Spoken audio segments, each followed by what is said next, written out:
Ladies and gentlemen, federal employees, welcome back to this episode. And today's going to be great. A great episode about new TSP funds that are coming right around the corner and the things that you need to know. And honestly, some people are really excited about it. Me, maybe not so much. We'll dig into all the details for sure. But again, if you're a federal employee, welcome. This is the place for you where we learn about your retirement, investing, getting the most out of your retirement, your money now while you're working, and also, of course, to be prepared for a confident and comfortable retirement. That's all the things that we are about here. My name is Dallin Hawes. It is always great to spend some time with you. So today, we are talking about new potential TSP funds that the TSP is thinking about considering. Now, where is this all coming from? Well, the TSP actually has been considering this for some years. It's been years.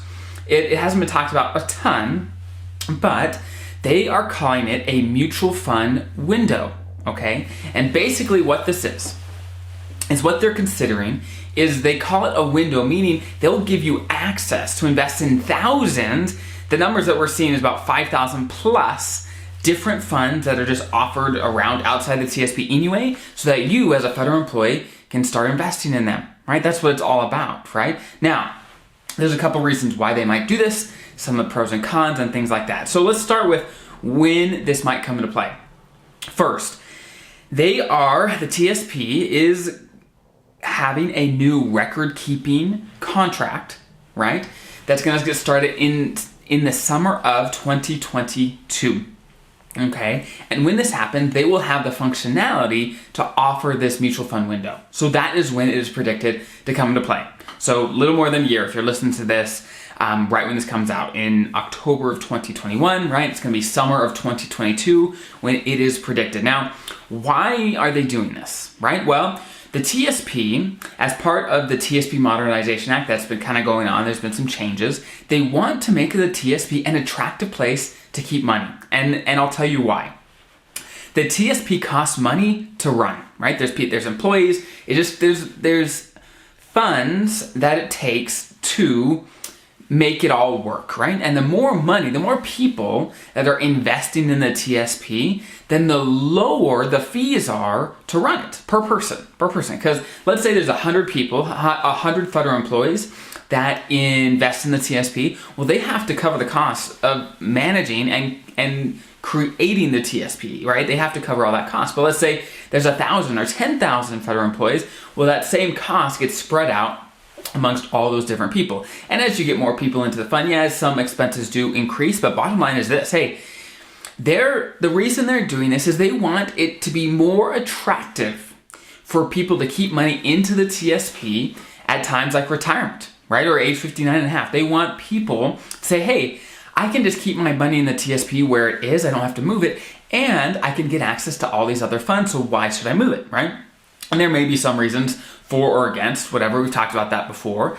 But that is their reasoning. At least I was reading through their notes at some of their meetings where they discussed this, the TSP board. And that was some of their thoughts as, okay, we think we can actually lower the total expense for everyone involved if we keep more money into the TSP by encouraging people when they retire to actually keep their money in the TSP, right? So here are my thoughts. When it comes to, okay, let's say summer of 22 comes around, what should you do? Should you invest in these things? Well, it depends, right? There's gonna be 5,000 plus options. There's gonna be just so many options, right? It's gonna be night and day compared to the very few options that you have right now. Now, as I've discussed before, the options you have right now are actually pretty darn great, right? They're very high quality funds that are specifically built and run just for you as federal employees, right? Now, when there's 5,000 other options, are there gonna be some great other options? Yeah, I'm sure there are. I'm sure there's gonna be some great other options, but they're gonna be intermixed with a lot of funds that potentially have higher fees, that are just different. Maybe they're riskier, maybe they don't match exactly what you're trying to do. So it's definitely 100% going to bring a much higher level of complexity. And I think for some people, this is gonna be a huge help. where for those people that are familiar with investing, are familiar with what funds mean and the fees and everything that comes with this, I think those people are going to be super excited for this change. Super excited. And this may be the difference for them moving their money out from the TSP or keeping it there, right? But I think for the majority of people that they just are busy with their day-to-day life, which is most of us, right? Who aren't spending all their time studying the TSP, studying different funds, that aren't familiar with that, then having 5,000 more options is only going to breed confusion. And when confusion comes into play, the next thing that happens is inaction.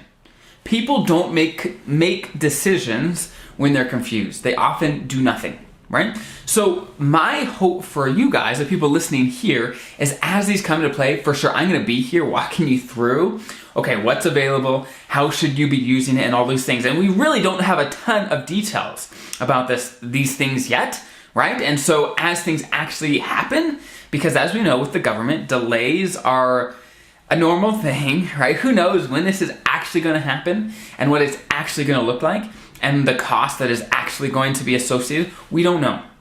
We don't know.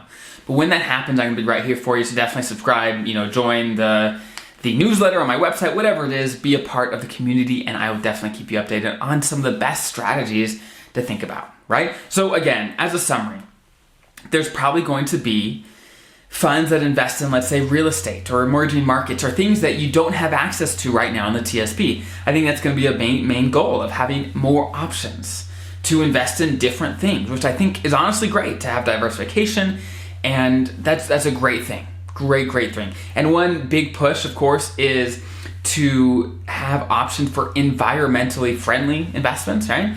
I'm sure that's going to be in there as well. There's going to be a lot of options. The biggest thing for you is to realize, hey, more is not always better. The funds that you currently have in the TSP are solid. They're great. Are they the best in the world? No, but they're up there. They are right on probably the top 10 list of just simple, solid, good funds, right? And the simplicity of the TSP, in my opinion, is the beauty, is the reason that it is so effective, because it's easy to get a pretty good grasp of what 5 funds are about, right? What they do and the basics of them. When you got 5,000, that is a much different decision, right? And honestly, there's been study after study after study. For example, I don't remember the specifics, but the gist of it was this. They did a study with a stand where someone was selling jellies and jams, okay? And it's relevant, I promise. And basically, they did 2 different studies.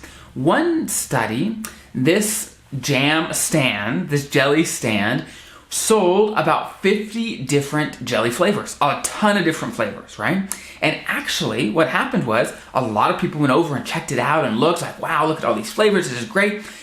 But at the end of the day, very few people actually bought jam. They couldn't make a decision, right?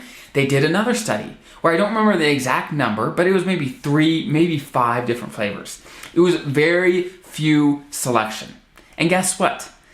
Way more people actually made a decision and bought the jam, right? So that is my fear, that the added complexity, the more options will cause people just to do nothing, maybe not get as aggressive in their TSP, maybe not save as much.